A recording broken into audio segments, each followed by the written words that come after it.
Hello, and welcome to the ONTIC Protective Intelligence Podcast. I'm Fred Burton with the ONTIC Center for Connected Intelligence. During my years as a counterterrorism agent with the U.S. State Department and time spent as a physical security expert in the private sector, I've seen it all and met many fascinating people along the way. This podcast series explores the riveting world of safety, security, and protection through conversations with leaders in the field. I'm Fred Burton, and now on to the podcast.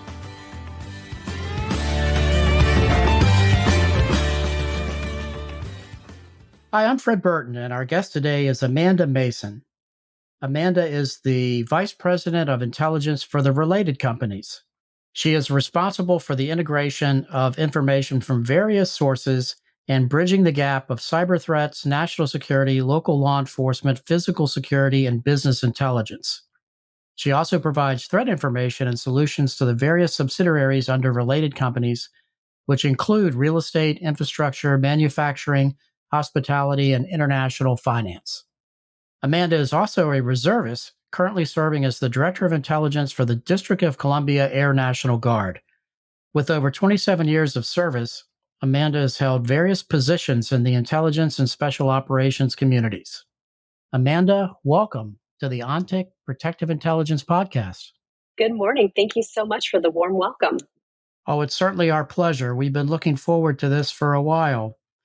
Amanda, help our audience understand how you got into the security business. Pardon me, where do I begin on that? Really, I think one, it started with just a general interest in international affairs and languages.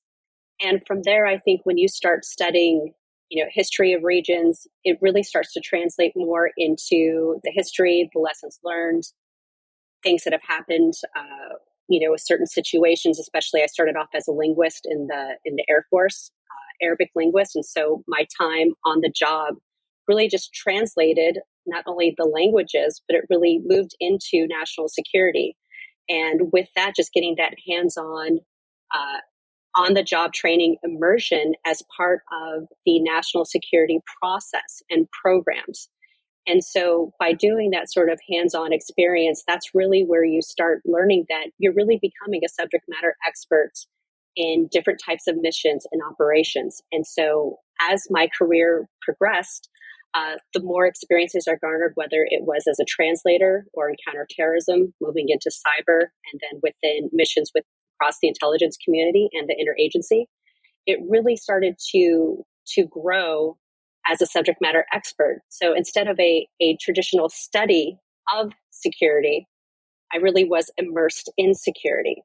And so with that came the documentation, the writing of different playbooks, and really just became that, for lack of better terms, just as a linguist, and a true immersion in security. And then obviously, I think from Department of Defense days and moving into the private sector, it really just translated very well into the new career.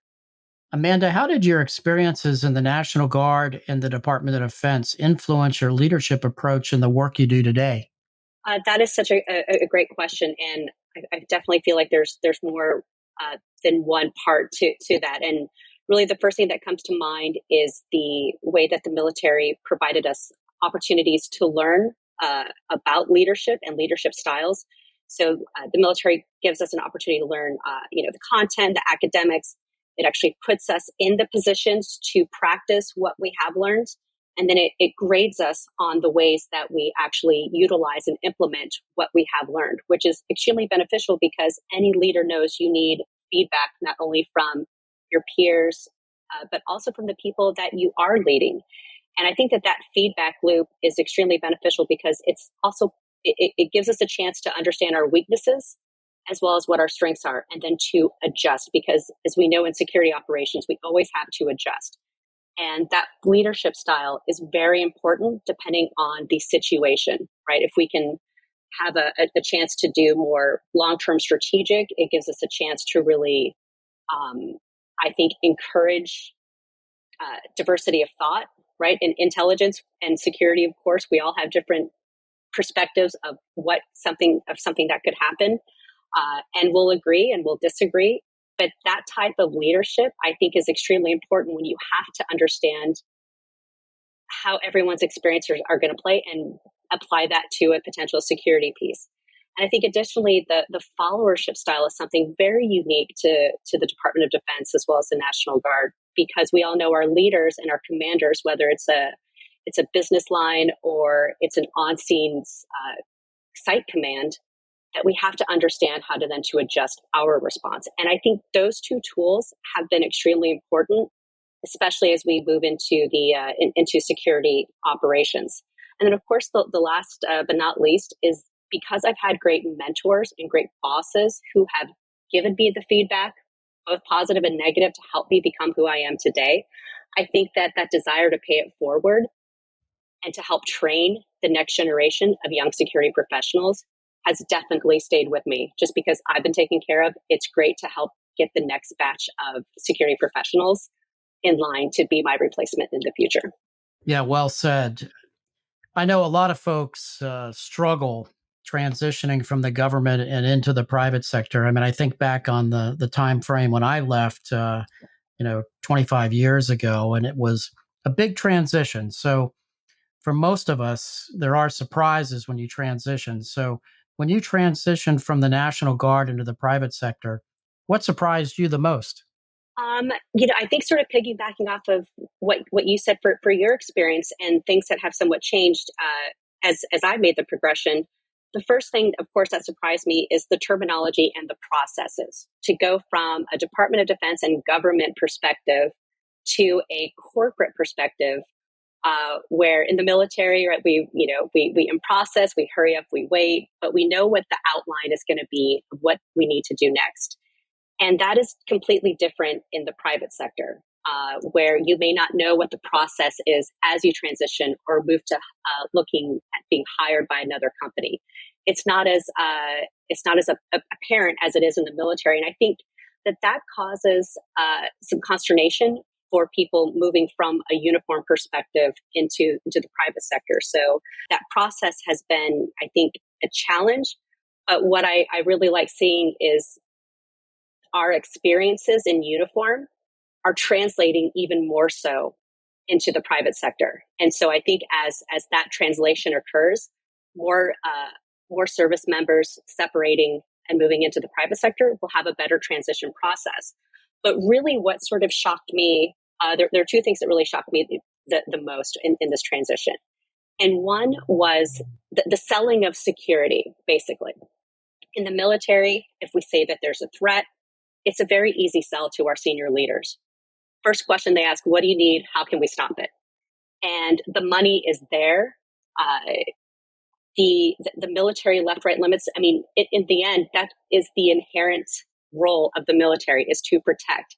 So if you see a threat, the resources are going to be there to help protect whatever it is you're defending, whether it's your team, your base, or a system. And so when you move into the private sector, it's not an easy sell because, one, the majority of civilians haven't been immersed in that sort of threat environment. Two, it all comes down to cost. And so you really have to start justifying your spend and your expense and demonstrate a return on investment. And I think that was really just the biggest lesson I had to learn, was how do you then quantify your security win when nothing happens? And how do you not scare people? Because in the end, the sky isn't falling. And how do you make those connections so you can have what you need to protect your resources? And the last thing that really surprised me is really the role of private sector in national security. I think nowadays we're really hearing, lots of news stories and headlines, and just the demand for public-private partnerships. And the private sector is just such a wealth of raw information that really may not make a national, security threshold, but when compiled and aggregated, it really gives amazing insights into trends, into tactics, techniques, and procedures. Because when we think about 9/11 and other terrorist attacks, a lot of it is on the private sector. It's not just against military or government targets. It is the private sector is representative of Western ideologies, capitalism, freedom. And so I think that that was a huge shock to me when I left, the government and going straight into the private sector, is how much we really do have on our side to impact national security. And I think again with organizations like DHS, CISA, the JCDC, that private sector engagement with the government is even bigger and more in demand. We'll get back to the conversation in just a moment, but first I wanted to tell you a little bit about ONTIC's Center for Connected Intelligence. In the world of safety, security, and protection, we know that gathering and sharing information is crucial. That is why we created the ONTIC Center for Connected Intelligence. The center is a hub for the ongoing exchange of security strategies and best practices, insights on current and past trends, and sharing valuable information through expert discussion and analysis. It's made up of seasoned experts across a wide range of disciplines. To find blogs, podcasts, webinars, white papers, and more, check out the center by visiting ontic.co/center. That's ontic.co/center.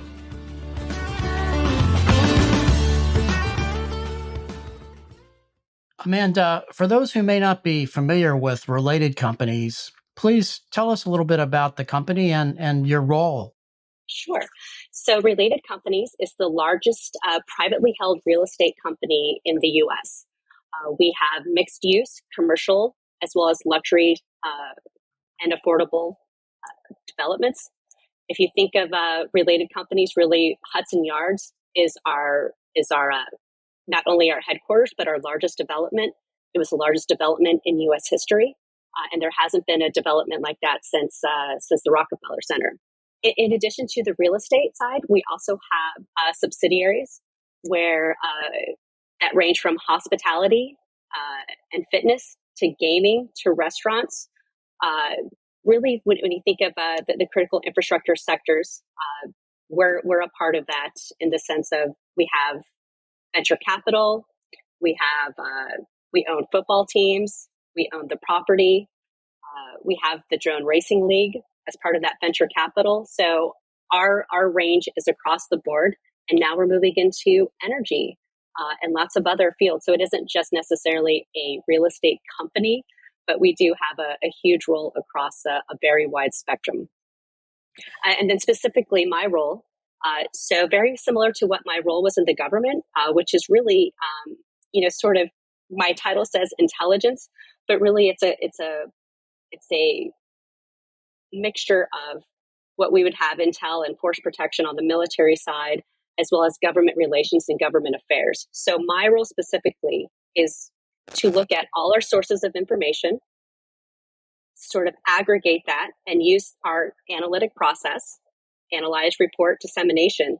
But my sources are a little bit different now. It's not only just the government and our own raw information, but it's also our partners and what bothers them, what are they worried about, and really just sort of looking at the wide range of security risks at every level, from the day-to-day sort of tactical, as we would say, all the way to the strategic levels of geopolitical and national security situations. And then turning that to how does that impact our business and our operations, I think is that final piece of what makes my role part of that integrated piece into not only security operations, but across our actual business lines. Yeah, that's quite the portfolio.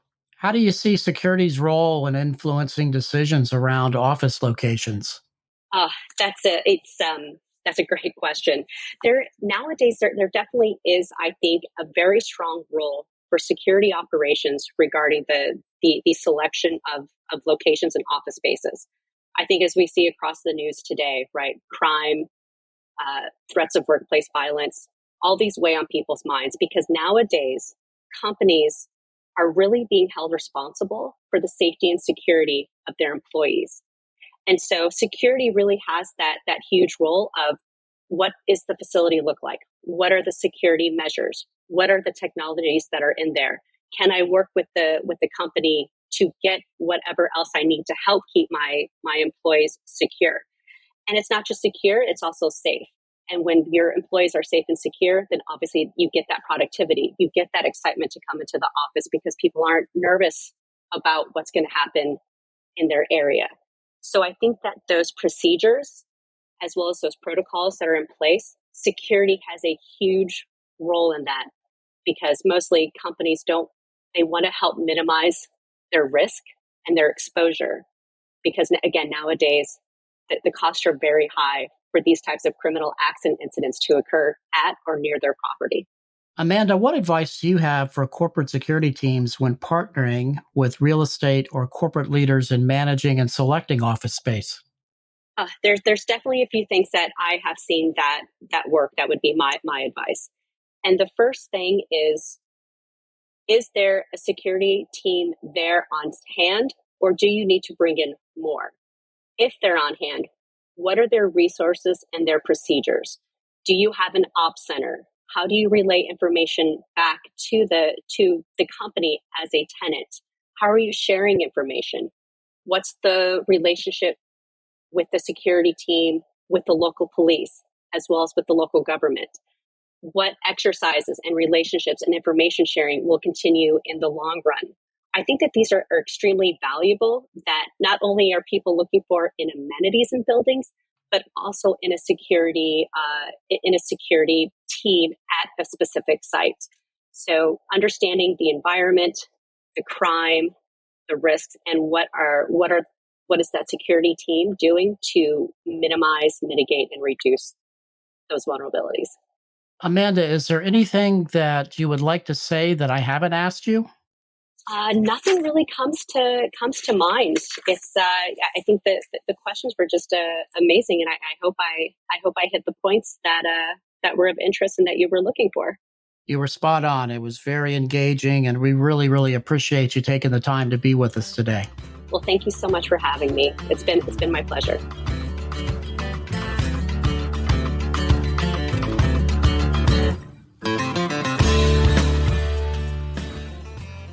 This episode was brought to you by the ONTIC Center for Connected Intelligence. Learn more at ontic.co/center. Again, that's ontic.co/center. It was produced by AJ McKeon. Our music is a track called Monteverdi Ride and was written by Brian Bristow and performed by Smoke and Novas. Check them out on Spotify. Please remember to rate and review our podcast on iTunes and subscribe on Apple Podcasts, Spotify, or wherever you get your podcasts.